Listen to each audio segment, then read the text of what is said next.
Tuesday served at 138 miles an hour. Via BBC5 Live Online, it can reach Nigeria. Wimbledon and the BBC. Dedicated coverage. Slogan 5, approach and identify. There is a world where you're never allowed to grow old. I had 4 more years. Runner terminated at 016. Help me. How can I? But if your face doesn't fit... Watch now. I'm proud of this machine. You better run. Logan's Run, Sunday at 8 on BBC 2. Not quite the World Cup, but Dougie prepares for a Sunday League game down the pub, made in Manchester on BBC 2 in 5 minutes. Royal Ascot here on BBC 1 at 12:10 after a post-match rub-down with Gary Lineker.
Good evening. The World Cup's only a week old and already the Italians are under pressure.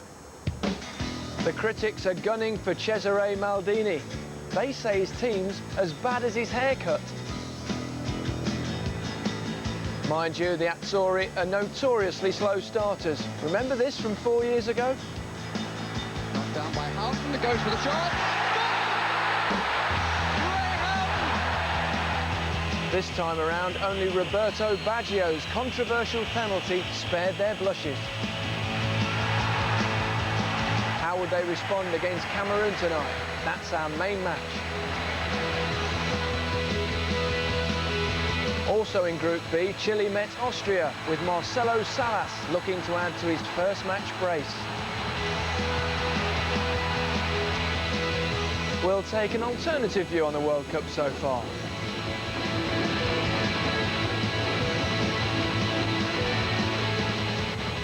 And we'll see how Glenn Hoddle's juggling things as England prepare for their second match. Here to enjoy it all with me are Jimmy, Mark and Martin. Right, we begin with the Italians, losing finalists 4 years ago against Cameroon, quarter-finalists in 1990. Our commentators in Montpellier are Chris Waddle and Tony Gubber. Still no place in Italy's starting line for Del Piero. Conflicting reports about his fitness, but Cesare Maldini has made 2 changes from the team lucky to draw 2-2 against Chile. Morero replaces Di Livio as the right wing-back. Di Biagio preferred to Chelsea's Di Matteo in midfield. And Roberto Baggio's late penalty against Chile has secured his place up front alongside the other goal scorer Vieri.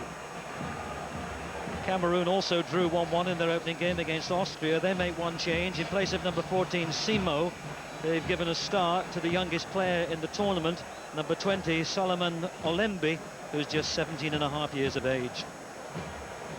The referee for this game in Group B, from Australia, Mr. Edward Lenny. With me in the commentary box, delighted to have Chris Waddle. So Cameroon with a win and the 3 points are. Both opening games draw. It is a difficult one.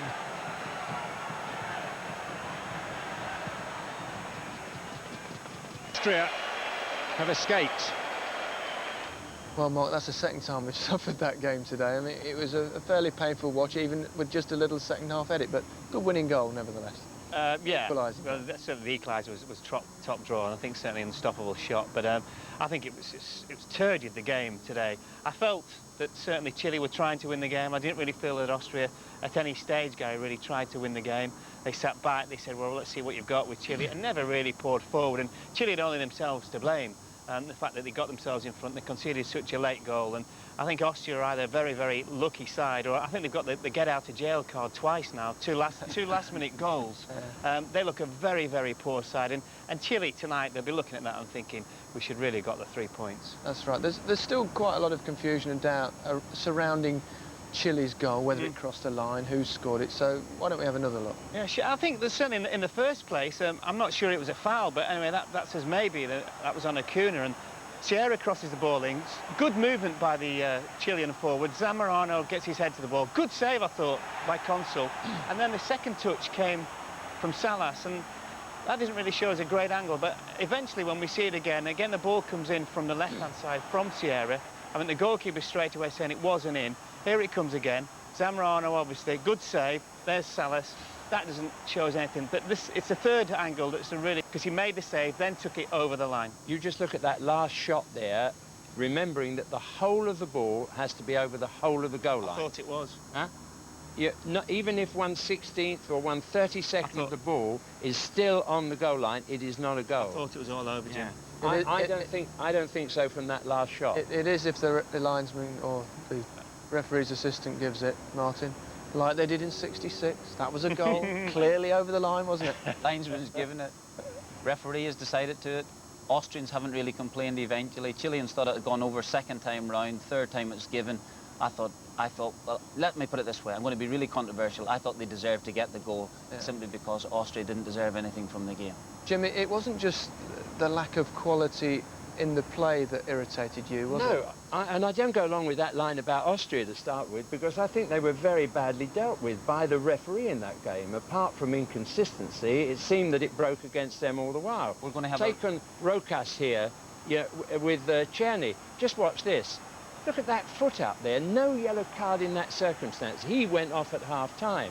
And Schotel had his name taken, contrasting with that. No name take there. Now look at this coming up now. Schotel and Salas. Now, he played the ball and then caught the player after that. Without any doubt at all, he's been given the yellow card and he's played the ball. That, with a boot in the shoulder. Now, that's about a minute after he'd been given the yellow card, and the referee did nothing about it. And finally, nothing to do with fouling here. Can you see a foul anywhere there? A foul was given, the free kick was taken, and that was how the goal came. Or not, as the case may be, Jim. So you think that because Rojas wasn't actually booked for that challenge, that was enough then for Austria to stay back and not even attempt to cross the halfway line in their second game? I can understand in the first match, Jimmy, where they haven't had two attacks in the game against Cameroon, but the second game they've got to come out and try and do something. They have done nothing. They've sat back there and thought, well, this is it. If Chile don't get a goal, we're happy. Chile got the goal. They've had to come out. Austria have had to come out. They've made the substitution. The fella scored a fantastic goal, totally incongruous with the game itself, and certainly not in keeping with Austria's performance. Your argument, which is a fairly lengthy one. Now, hold on a minute. It's a fairly lengthy argument. It's a fairly lengthy argument, if I may say so. That's also right. Glad it's in English and not French. But it is an argument about the quality of the play, apart from those incidents. I'm talking about the quality of the refereeing and the inconsistency of it with those incidents and how it broke against Austria. That's what I'm talking about. I am not saying can we call it truth? I'm not saying they're a better all right, side. no problem. What we call it truth is a good advert for cricket. I'm telling you. I'll tell you what, let's have a look at the group table and just break this subject just for a little while, because it's now looking particularly good, of course, for Italy, and just a draw will suffice for them in the last game. And it's looking a bit like Chile might play Brazil in the next round. Just what you really want, wasn't it?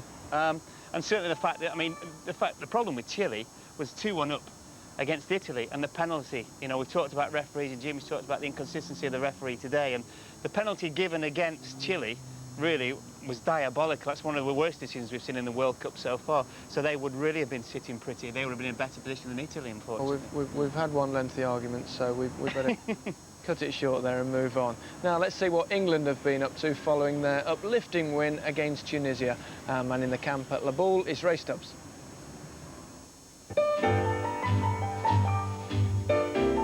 Not quite a lazy day in Boule, but the pace of life in the French resort remains relaxed.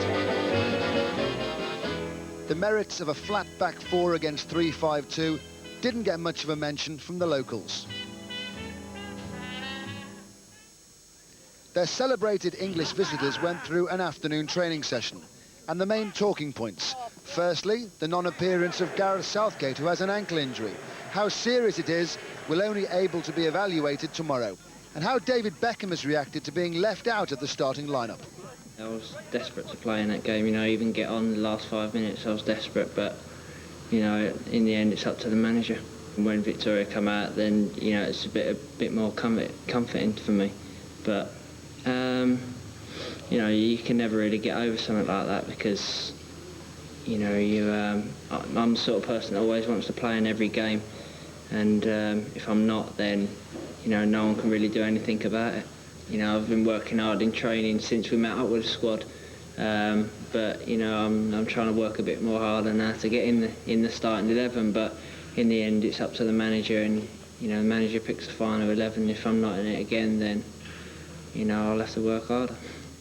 Another talking point has been the news of Faustino Aspria's departure from the Colombian squad after a furious row with the team's coach. The Colombian president appealed for his reinstatement, but to no avail. Aspria's great talent during his 23-month stay with Newcastle was seen firsthand by Alan Shearer. He's one of the most talented players I've ever played with, and some of the things that he can do with the football I've never been seen before. But it's a shame because he's, as I said, he's a world-class player, and this is his stage, the World Cup, and what's gone on, I don't know the full facts, but it's a pity. Was he highly strung in the Newcastle dressing room? He had his moments, but everyone has their moments. I mean, we're all grown men and we all like our own say, and he was no different. But nothing went on untoward. As I said, he was sometimes very, very professional, and at other times he was different, as everyone knows. In effect, we must say then perhaps it's good news for England. Yes, but on the other hand, if you want to see world-class players in the World Cup, then you could say it's a shame. But Colombia will miss him, there's no doubt about that. Tomorrow is a day off for Glenn Hoddle's squad. The build-up to next Monday's game with Romania begins in earnest on Friday. In the meantime, there's plenty to occupy the players' minds. I hear there is a wager on this trip for the players that can actually get song titles onto the television. Is that accurate? It's just your imagination, Ray. It's not true. You missed that one. Well, I was going to say, so it's true. Yeah, it's true, yeah, we've... Who's winning? There's a few quid. Tony Adams, I think Tony Adams, someone said, managed to get a 5 in the other night, so that's a record someone has to beat. We'll have to look back at the tape. I was just wondering whether you think this squad is simply the best. It's a mystery to me. I was wondering if the players get homesick and they miss the green grass at home. Very good, yeah. You've been thinking about it as well. Well, really, your goal the other day was a thriller. So have you got a few in your mind? I've got a few, yeah. I've got a few. Have you got any in this interview that we've missed? Just the imagination one, yeah. Just that you missed. You weren't clever enough to pick it up. What are you having for dinner tonight? Are you still making your mind up? Yeah, very good. Who's the dedicated follower of fashion in this England team? You see, I've given you 6 on the bounce there. Very clever, yeah, you're very clever, yeah. So, the lads are very buoyant. We're, I wouldn't say we're exactly dancing on the ceiling, but we're all confident. I was going to say, what's going on inside that fence? How would you describe the move? Very good, yeah, very confident, as I said. All buoyant and all looking forward to the next game, so we're all excited. I'll give you another chance. Go on, get a song title in. We're so excited. And we can't hide it. Very good, yeah. But the big problem for the England squad in regard to this wager, no one has ever recorded a song entitled "We'll Take Each Game As It Comes." Ray Stubbs, our song expert there. I interviewed Alan Shearer this afternoon, and I had no idea about this thing, and he did me with, we're taking it easy, we're not dancing on the ceiling or anything, and I had no idea what he was talking about. I'd say he's something else. Have you got any songs for me? You didn't say it's glad it's all over or that you were wonderful tonight. You need some help? That'll do, that's 3-0, come on, anyone? Well, every picture tells a story. I think. Oh, no, you don't remember that? You've not been thinking about this, Sinner? No, I haven't. No, but you told me to mention it. So. I'll tell you something though. When you get squads together for this amount of time, it's amazing what you'll do. Simple minds, you see. Just remember 1982 World Cup. Big Jerry Armstrong spent most of his time. You know, I think he was trying to get 15 stories in 5 minutes. Never mind anything else. I hope it's not a case of don't cry for me, Argentina, for England. No, it'll be life is just a bowl of cherries when we win. I think we'll leave it on that. Now, there are those amongst us that feel the standard of goalkeeping at this tournament can only get better. Here's our look back at the dodge pot goalies.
Sympathy for goalkeepers, but maybe tonight. No, actually I've not. But you can't get enough of it. You want a bit more now, don't you? Could we describe those as a bunch of flappers? Maybe. Yeah, my man, we've got to have my man again. Driss Benzekri, the Moroccan goalkeeper. Look at him, doing his Michael Jackson impression here. Just see a pair of white gloves up here. Excellent, absolutely excellent. Spot the goalkeeper. I'll tell you who didn't get a mention there, Martin, thankfully, with David Seaman. He didn't have a lot to do, though, it has to be said. No, that's true. He's a top-quality goalkeeper anyway. You've been determined to get that one in again with the white gloves. You really have. You thought it was funny first time around. We've been going on. And you don't now? I did first of all, you know. I'm getting sick of it now.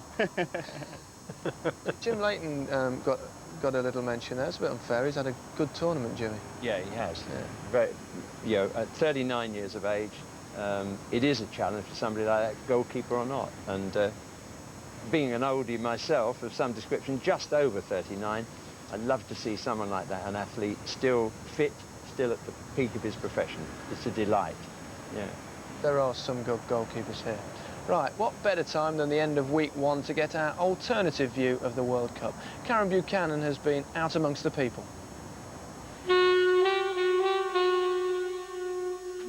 Pre-World Cup tension was high. Only the touts had tickets, the best organisation was on the picket lines, and apparently the French don't even like football. Would the Parisians embrace the World Cup, or would they simply turn the other cheek?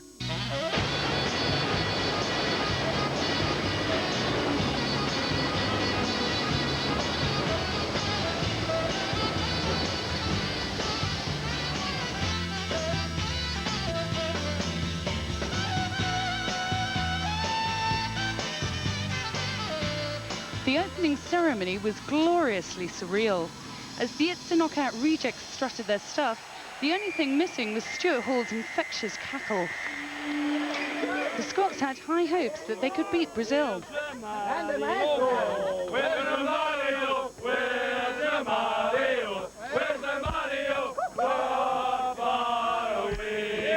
Who cared? Ronaldo was there. Once again, sadly, brave hearts, loud lungs, but nul point.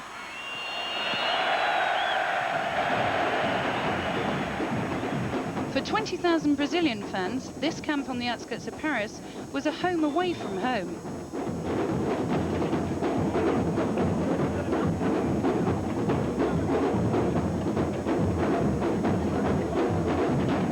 They may travel well, but they sure don't travel light, bringing over with them the Copacabana and a church, and just in case Ronaldo fluffed it, their version of Jesus.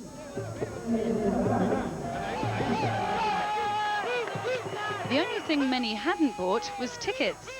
1,500 quid to fly across just to party? Why not? It made you long to be a Brazilian. You could, however, get a match ticket by other means. 13-year-old Sarah Korisha's poem roughly translates as, "Score some goals, be nice to referees, grass is green, sky is blue," etc. For that, she not only got a ticket, but got onto the pitch too. But if you had neither ticket nor typewriter, where'd you go to cheer on England? Well, if it's good enough for Cherry. The long hop is only a short hop across the channel. It boasts English weather and English beer. And, of course, England expects. And our boys delivered just what the barman ordered. But, as any former Partick Thistle defender will tell you, if you want to get your hands on the World Cup, you'll have to beat Brazil first. By the way, if you want to get your hands on the World Cup, you'll have to beat Brazil first. No, actually, Alan. I didn't even have to kick a ball. Although, I suspect this cup was designed by Picasso. So, are the Parisians enjoying the World Cup? Well, the Mona Lisa's cheered up a bit, and football's getting absolutely everywhere. And me?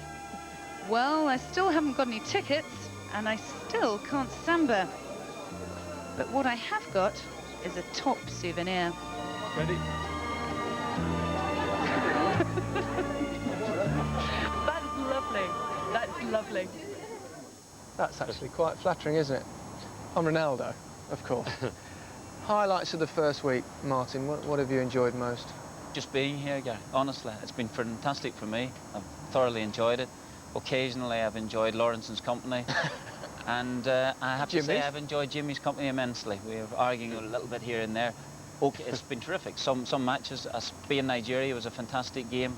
Thoroughly enjoyed that one. There have been a few dodgy games, a few dodge pot goalkeeping, that type of stuff. But overall, yeah, really excited. And in terms of British interest, England have got off to a very solid start, which is very, very important. And Scotland, a big game to look forward to against Morocco, can make it for the second round. So, terrific. I think, football-wise, looking at the so-called big guns, Brazil, England, Germany, Italy, France, all started very, very well indeed. Relatively few scares, Italy apart. I thought England very, very professional. And I think the two Brazilian fullbacks for me have been the highlight in terms of players. Cafu and Roberto Carlos have been sensational. Jimmy? Oh, backing all the other lads have said, but breathtaking player, Ronaldo. Yeah. I've never seen anything quite like that. For his size, you know, and his athleticism and the speed of his feet, you know, and his nimbleness is quite remarkable in one guy. I mean, we've seen lots of strikers who've had some of those qualities, but to have it all in one person, and the thing more than anything else is a calmness of nature. He seems to be, you know, the guy who lives next door, quite relaxed, a gentleman on the football field. And that is quite something, you know, in a player of that age. I think I'm so pleased. I'm so pleased we actually agree on something. It's fantastic. I think it's magnificent. It has to happen sooner or later. It must be time to go, I think. I think it must be. We'll quit on that one. I think we all agree on that. Does everybody like the view out there tonight? I'm sure they do. Breezy and pleasant. It's the first time we've been outside, actually. We've got the Eiffel Tower behind us, which I'm told is the only thing older than you here, Jimmy. Well, that is definitely all we've got time for on a night when the Italians join the World Cup party. Good night.